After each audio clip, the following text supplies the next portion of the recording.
I'm Tara Monster, and I like to make things. Today, I will be telling you how I started my handmade business and giving you my top 5 tips for how you can start your handmade business.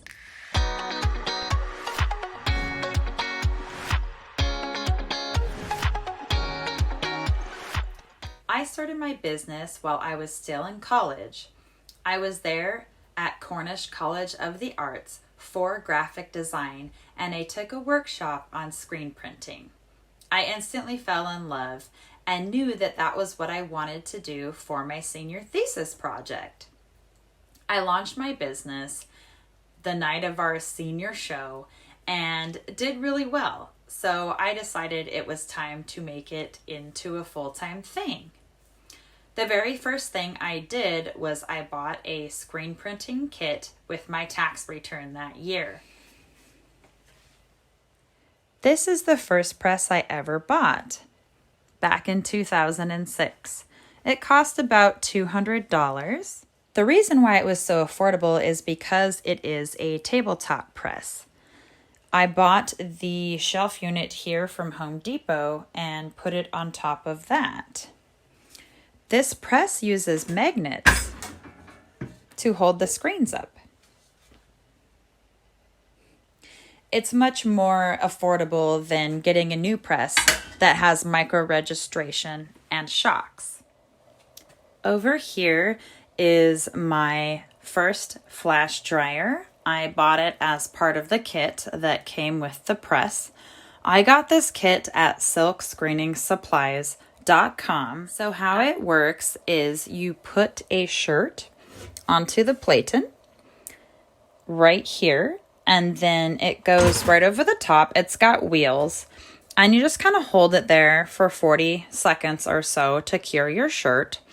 It used to have an on-off switch in the top here, but that caught fire one day, and I think that was about 5 years ago.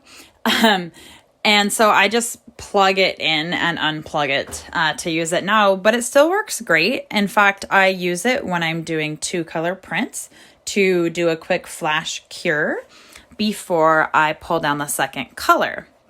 Which brings me to my second press. I think I bought this about 3 years after I started the business. And this is also a tabletop press. It's a Riley Hopkins. This is my conveyor dryer. At the time, it was called the Little Buddy. It's the smallest conveyor dryer that you can buy, and I think it was about $1,500. I never took out a loan or had any seed money to start my business. Everything I did was cash on hand. And because of that, I ended up just buying this conveyor dryer that we put on sawhorses. 13 years later, it's still cranking out shirts with minimal maintenance. So I am very happy with the investment that I made. Step 1 is to have multiple sources of income. Even though I knew I wanted to screen print full-time, I still took a graphic design job full-time for the first year that I had my business. In addition to that, my husband also had a full-time job, so I knew that I'd have something to fall back on if it didn't work out. Step 2 is to make sure that you can have a workspace. When I first started, I was screen printing in the garage of a rental, and I kind of made a mess. So our next goal after my first year as a graphic designer was to buy a house that had a basement where I could work year-round on my screen printing. Step 3 is to make sure that your product is something that can be easily reproduced. For example, I took my drawings and made them into art that could be printed on clothing. If you're a painter and you sell expensive paintings for $3,000, you should also be able to make smaller, more affordable pieces of art in the $100 to $300 range, in addition to making greeting cards, stickers, or enamel pins. That's how you get multiple sales, especially in your online store. Which brings me to the next step, which is to start out on Etsy. Etsy is a lot easier to get going than building your own website right off the bat. I wasted a lot of time trying to build my own website when I first started out, and you can learn a lot about online business by doing Etsy first.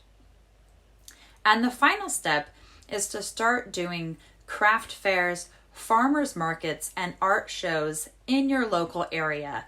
It's a really good way to get experience talking to people. As an artist, I was very shy and quickly had to learn how to approach strangers and tell them about my art. Well, the Fremont Market in Seattle was the perfect place for me to do that. And it's actually where I got discovered by my first store, Monster Art and Clothing. Several years later, I would go on to purchase that store and make it into my own for about 6 years, all because I did every show that came along in my neighborhood, and that's definitely what you should do too. It's really important to have different price points, whether you're doing online only or you're doing a booth at a festival. Try to make something for everyone, and also follow trends to see things that people are interested in during the season that you're in. I hope some of these tips can help you with getting your business started. So if you like this video, please give me a thumbs up and subscribe to my YouTube channel, where you can get a new video every day about a handmade business. Tomorrow I'll be talking about how I file my sales tax. See you then.